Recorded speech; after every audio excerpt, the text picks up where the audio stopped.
ভিডিওটো সকলোৰে বাবে বহুত ইম্পৰ্টেন্ট গতিকে ভিডিওটো নুচুৱাকে নাযাব আপোনালোকে চাই যাওক কিবা এটা কথা গম পাব মই পুনে পুনে কথা লৈ আইছো আমাৰ শ্ৰীকৃষ্ণৰ জন্ম হৈছিল 1466 BC আৰু তেখেতে মহাভাৰতৰ যুদ্ধ কৰিছিল 1424 BC অৰ্থাৎ তেখেতৰ জন্মৰ যেটো সন আছিল হেয়া হৈছে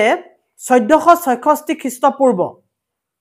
আৰু মহাভাৰতৰ যুদ্ধ কৰিছিল তেখেতে 1424 খ্ৰীষ্টপূৰ্বত এতিয়া কথাটো অকনমান খেলিমেলি লাগিছে নি বাৰু আপোনালোকৰ কাৰণ জন্ম হৈছিল এটা ডাঙৰ সনত 1466 ত হয়নে আৰু তেওঁ মহাভাৰতৰ যুদ্ধ কৰিছে 1424 ত কথাটো অকনমান খেলিমেলি লাগিছে নি আৰু এটা মই উদাহৰণ দিছো আপোনালোকক খেলিমেলিটো বহাই দিবৰ কাৰণে খেলিমেলিটো মই ভাঙিম আপোনালোকক খেলিমেলিটো বাহিব কেনেকে চাও এতিয়া বৰ্তমান আজি হৈছে কি 2024 2024 এটো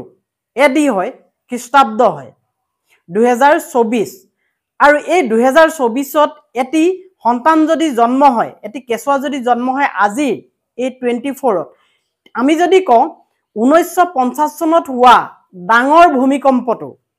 এই আজি জন্ম হোৱা লৰাটোৱে পাইছে কথাটো সম্ভৱ হ'ব জানো কেতিয়াও নহয় 2024 চনত হে লৰাটিৰ জন্ম হৈছেহে আজি হে লৰাজনে 1950 চনত হোৱা ডাঙৰ ভূমিকম্পটোৰ কথা কেনেকৈ গম পাব ঠিক তেনেকৈ কথাটো হোৱা নাই নে 1466 খ্ৰীষ্টপূৰ্বত জন্ম হৈছিল শ্ৰীকৃষ্ণৰ আৰু 1424 খ্ৰীষ্টপূৰ্বত তেখেতে মহাভাৰতৰ যুদ্ধত অংশ লৈছিল হা কথাটো অকনমান খেলিমেলি হয় বহুতৰ কাৰণে আসলতে খ্ৰীষ্টপূৰ্ব আৰু খ্ৰীষ্টাব্দ এই বস্তুটোৰ কনসেপ্টটো যেতিয়া আমাৰ ক্লিয়াৰ হৈ যাব তেতিয়া আৰু খেলিমেলি নহয় এটো বহুতে একেখাৰে কৈ দিব পাৰে যে ভুল কাৰণ শ্ৰীকৃষ্ণৰ জন্ম হৈছে 1466 ত আৰু কেনেকৈ তেখেতে মহাভাৰতৰ যুদ্ধ কৰিব 1424 অৱশ্যে মই যিকিটা ডেটৰ কথা কৈছো 1466 খ্ৰীষ্টপূৰ্বৰ কথা কৈছো এই আৰু এটা যে কৈছো 1424 এই যে খ্ৰীষ্টপূৰ্বৰ কথা কৈছো যে এইকিটা আমাৰ অধ্যয়ন কৰা পণ্ডিতসকলে কোৱা কথা মতেহে মই এই সময়সীমাটো ধাৰ্য কৰিছো তেওঁলোকে কোৱা কথা মতে মই কোৱা নাই এটো বিশ্লেষণ কৰি বা অধ্যয়ন কৰি মই কিতাপৰ পৰা আহৰণ কৰিহে কৈছো গতিকে এটো কাকো কন্ট্ৰভাৰ্চিলে নিব নালাগে এই শ্ৰীকৃষ্ণৰ কথাটো এটো ভুল নহয় হয় শ্ৰীকৃষ্ণৰ জন্ম 1466 খ্ৰীষ্টপূৰ্বত হৈছিল আৰু মহাভাৰতৰ যুদ্ধত তেওঁ অংশ লৈছিল 1424 খ্ৰীষ্টপূৰ্বত অৰ্থাৎ 42 বছৰৰ পিছত তেখেতৰ বয়স যেতিয়া 42 বছৰ হৈছিল শ্ৰীকৃষ্ণৰ তেতিয়া মহাভাৰতৰ যুদ্ধত তেখেতে অংশগ্ৰহণ কৰিছিল 42 বছৰ এতিয়া এই বস্তুটো আসলতে নুবুজিলে খেলিমেলি লাগি যায় আৰু বুজিবৰ কাৰণে এখন ডায়াগ্ৰাম মই কষ্ট কৰি বনাইছো আপোনালোকক এতিয়া এখন দেখাম হেখন চালে আপোনালোকৰ ক্লিয়াৰ হৈ যাব এতিয়া হেখন চোৱাৰ লগে লগে মই কৈ গৈছো আপোনালোকক চাওক পুৰণি দিনত হৈছিল কি এনে ধৰণৰ কথা আপোনালোকেও পাইছে হয়তো আমাৰ দুটি আইতা সকলে আমাক কিছুমান কথা কয় হাদু কথা কয় বা কিছুমান ইতিহাস জড়িত কিছুমান সঁচা কথাই কয় যে আজিৰ পৰা বহু বছৰৰ আগত এজন ৰজা আছিল বা আজিৰ পৰা বহু বছৰৰ আগত আমুক ঘটনাটো ঘটিছিল এনেকৈ কয় কিন্তু আজিৰ পৰা বহু বছৰৰ আগত হে বহু বছৰটোৱে এটা সময়ৰ নিৰ্ধাৰণ কৰে বহু বছৰ কিন্তু কিমান বছৰ তেও নাজানে আমিও নাজানো এটো খেলিমেলি হৈ যায় আসলতে আজিৰ পৰা বহু বছৰ কিমান বছৰ এই মানে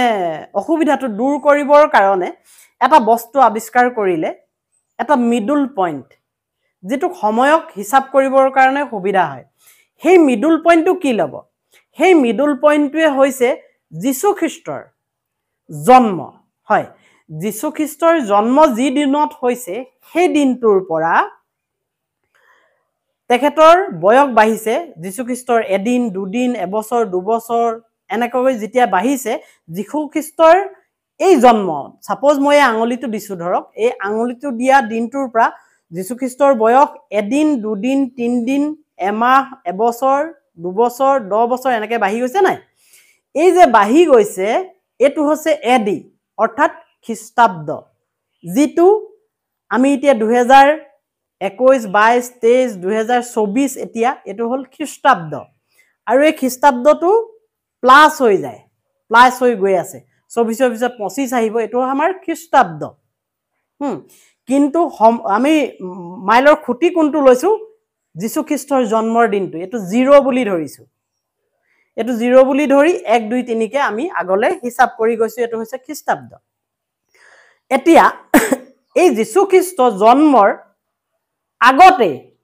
এফালে মানে আগতেই যদি কিবা ঘটনা ঘটি আহিছিল সেই ঘটনাখিনি হ'ব কি খ্ৰীষ্টপূৰ্ব অৰ্থাৎ যীশুখ্ৰীষ্টৰ জন্মৰ আগৰ আৰু খ্ৰীষ্টাব্দ হৈছে যীশুখ্ৰীষ্ট জন্মৰ পিছৰ যীশুখ্ৰীষ্ট জন্মৰ পিছৰখিনিক এডি বুলি কোৱা হয় এনো ডমিনি বুলি কোৱা হয় বা সিই বুলি কোৱা হয় কমন এৰা বুলিও ইয়াক জনা যায় যাক আমি খ্ৰীষ্টাব্দ বুলি কওঁ যেটো 2024 সন বুলি যে কওঁ এটো খ্ৰীষ্টাব্দ বা সিই বা এডি এনো ডমিনি এনেকৈ কোৱা হয় আৰু যীশুখ্ৰীষ্ট জন্মৰ পূৰ্বৰ জন্ম হোৱাৰ আগৰ এইখিনিক খ্ৰীষ্টপূৰ্ব বুলি কোৱা হয় যীশুখ্ৰীষ্ট জন্মৰ পূৰ্বৰ আগৰ মানে আৰু এটো কোৱা হয় বিসি অৰ্থাৎ বিফৰ খ্ৰাইষ্ট অৰ্থাৎ যীশুৰ জন্মৰ আগৰ বা এটো কোৱা হয় বিসিই বুলিও কোৱা হয় বিফৰ খ্ৰাইষ্ট এৰা এনেকেও কোৱা হয় ইয়াক এতিয়া চাব এতিয়া আমাৰ কনসেপ্ট ক্লিয়াৰ হল খ্ৰীষ্টপূৰ্ব বুলি ক'লে বিসি এ বুজাব বিসিই বুলি ক'লে খ্ৰীষ্টপূৰ্বই বুজাব বা বিসি বুলি ক'লে খ্ৰীষ্টপূৰ্বই বুজাব আৰু এডি বুলি ক'লে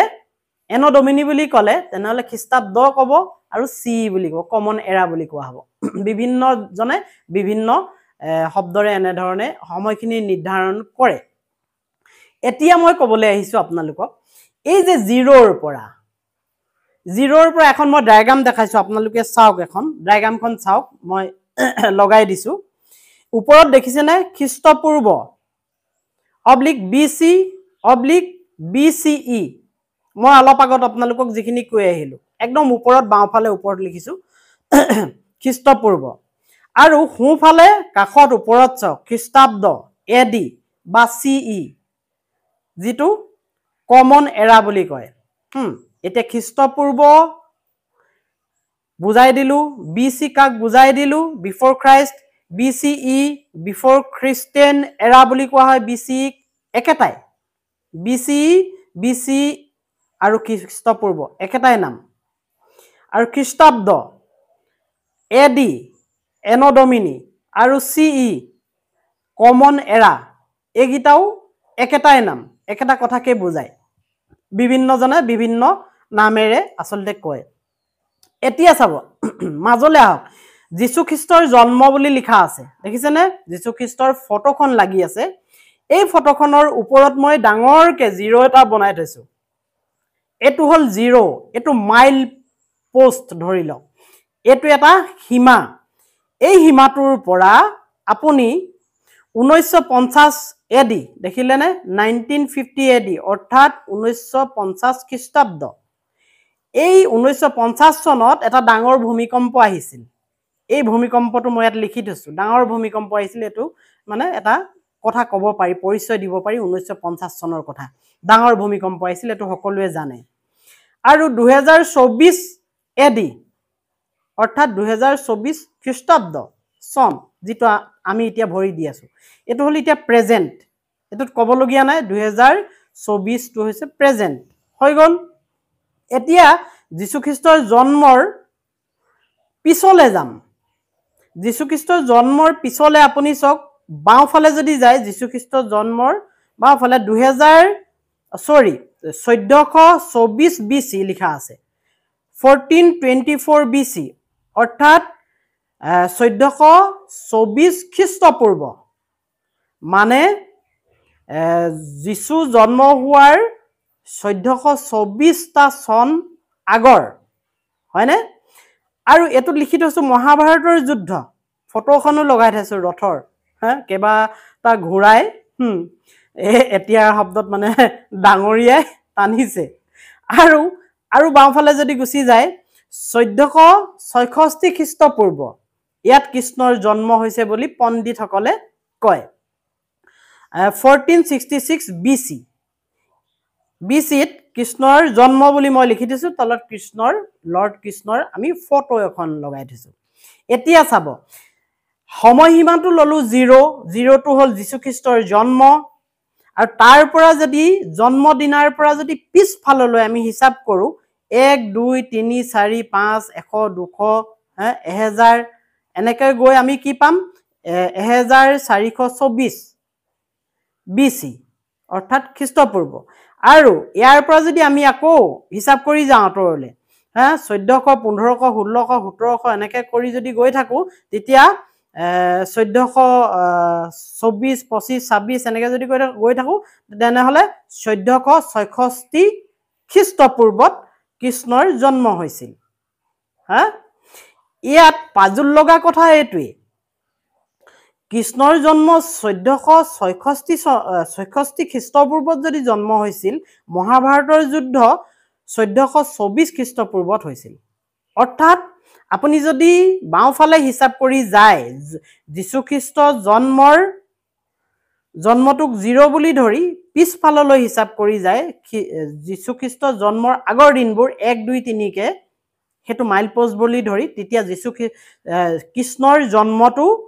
হ'ব 1466 খ্ৰীষ্টপূৰ্বত অৰ্থাৎ এই চনটো ডাঙৰ হৈছে ডাঙৰ এটো কাৰণে হৈছে যীশু খ্ৰীষ্ট জন্মৰ পিছৰ অংশটো হিসাব কৰা হৈছে কাৰণ জন্ম আগত হ'ব লাগিব তাৰ পিছতে তেওঁ মহাভাৰতৰ যুদ্ধ কৰিব পাৰিব কিন্তু আপোনালোকে চনটোত চালে নহব খ্ৰীষ্টপূৰ্ব হে সংখ্যাটোত চালে নহব 1424ত তেওঁ কেনেকৈ যুদ্ধ কৰিব কাৰণ তেওঁ জন্ম হৈছিল 1466 কাৰণ আমাৰ হিসাবটো আমাৰ বেছিভাগ মানুহে কৰিছো ক'ত ইয়াত 2024 চনত জন্ম হোৱা লৰাটো 1950 চনৰ কথা ভূমিকম্পৰ কথা কেনেকৈ গম পাব এটো কথা নহয় এই কনসেপ্টটো এটো বুজিলে নাই মই আকৰবৰা সংক্ষেপে আপোনালোকক বুজাই দিবলৈ যত্ন কৰিছো যীশু খ্ৰীষ্টৰ জন্মক যদি আমি 0 হিচাপে লওঁ যীশু খ্ৰীষ্টৰ জন্ম এদিন দুদিন তিনদিন এমাহ 10 মাহ এবছৰ 10 বছৰ যীশু খ্ৰীষ্টৰ বয়স এইটো হৈছে খ্ৰীষ্টাব্দ এডি এনো ডমিনি বুলি কোৱা হয় বা সিই কমন এৰা বুলি কোৱা হয় বিভিন্নজনে বিভিন্নভাৱে কয় এয়া হৈছে খ্ৰীষ্টাব্দ এতিয়া আমাৰ 2024 খ্ৰীষ্টাব্দ আৰু যীশু খ্ৰীষ্টৰ জন্মৰ আগৰ দিনবোৰক কোৱা হয় খ্ৰীষ্টপূৰ্ব BC বিফৰ ক্ৰাইষ্ট বা BCE বিফৰ খ্ৰীষ্টিয়ান এৰা বুলি কোৱা হয় বিভিন্নজনে বিভিন্ন নাম দিছে এতিয়া যীশু খ্ৰীষ্ট জন্মৰ আগৰ দিনবোৰ আপুনি যদি হিসাব কৰে 0 ৰ পৰা 1 2 3 4 কে উলুটাকে হিসাব কৰি যাওক 1 2 3 4 কে উলুটাকে যেতিয়া হিসাব কৰি যাব হিসাব কৰি গৈ 1466 খ্ৰীষ্টপূৰ্বত শ্ৰীকৃষ্ণৰ জন্ম হ'ব প্ৰথম কাৰণ জন্ম হ'ব লাগিব তাৰ পিছতহে তেখেতৰে মহাভাৰতৰ যুদ্ধ কৰিব পাৰিব 1424 খ্ৰীষ্টপূৰ্বত কনসেপ্টটো ক্লিয়াৰ হ'ল আৰু এখিনতে মই ৰঙা দাগ দি দিছো যে BC before Christ BCE before Christian এৰা বিভিন্ন নামেৰে জনা যায় যাক খ্ৰীষ্টপূৰ্ব বুলি কোৱা হয় আৰু হু সাইডে মই দি দিছো এডি এনো ডমিনি CE বুলি কোৱা হয় কমন এৰা অৰ্থাৎ খ্ৰীষ্টাব্দ এয়াই আছিল আসলতে খ্ৰীষ্টাব্দ আৰু খ্ৰীষ্টপূৰ্বৰ এই যেটো কনসেপ্ট এটো মই শ্ৰীকৃষ্ণৰ কথাটো এটো কাৰণে টানি আনিলো এই কথাটো মানুহৰ খেলিমেলি লাগি যায় দুই এজনে কেতিয়াবা সোধে যে শ্ৰীকৃষ্ণৰ জন্ম